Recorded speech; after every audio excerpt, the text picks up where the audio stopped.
kanalı ilk videosu olduğunu göre çok sevindim.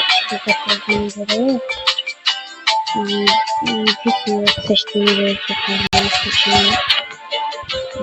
Videoda ve sizin de desteğinizle beraber siz bunu edebilirsiniz benim için. Çok vaxt geçmeden videoya başlamışıq. Hazırda görürsünüz, buraya kadar geldim. Düşünmüştüm. Neyse. Bu günləri benim iş videomda, kanala iş videomu atacağım.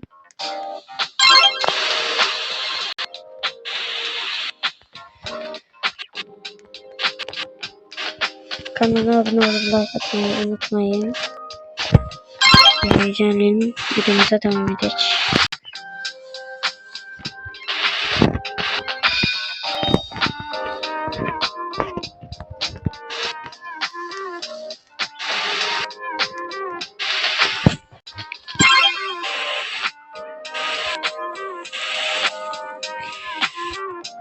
Odunu alayım.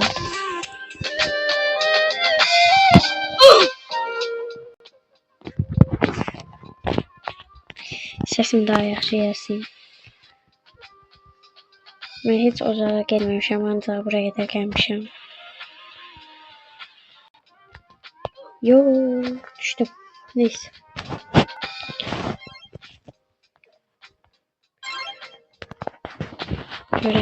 Şöyle de videomuz devam ediyor. Bu videoya like atan her bir kəsə çox təşəkkür edirəm. Çünki bu video mənim iş videomdur və mənə dəstək olmaq istəyən adamlar ola da bilər, olmaya da bilər.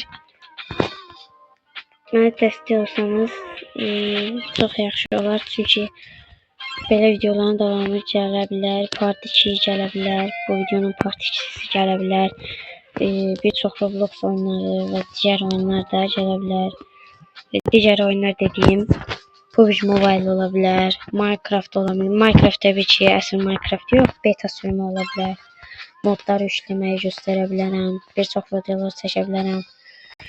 PUBG Mobile çəkə bilərəm. Gəldi, qaç. Yəni ki, oyunlar çəkirəm. Hal-hazırda ilk seçdiyim video bu oldu. Roblox oyunu oldu. Roblox çünki çox oynayıram. Əvvəllər PUBG-yi çox oynayırdım, amma hal-hazırda Roblox çox oynayıram. Çünki ən çox YouTuberi Roblox'da var. Yəni Roblox videoları like və abunə alır.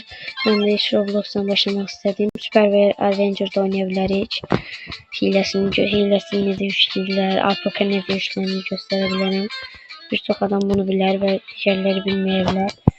Sınırsız para əldə etmək olur. İstədiyin kostümü aça bilərsən və normal oyun kimi davam edə bilərsən. İstədiyin kostümlə və normal oyun kimi davam edə bilərsən. Bu qədər. PUBG'də isə yəni Roblox'da Minecraft şeyinin nə iş var yəni? Minecraft nə alaka? Kastım burada ne iş var? Aha, kast. Ama sevimli kast. Ölmedi. Neyse.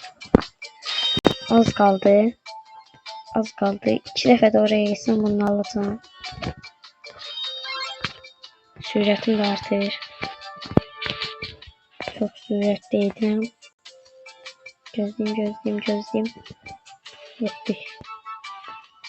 Öncünden çeşitmişsə də eləmədi. Neyse. Eləməsə yaxşı. Mənim iş videom olduğu üçün beləsinə.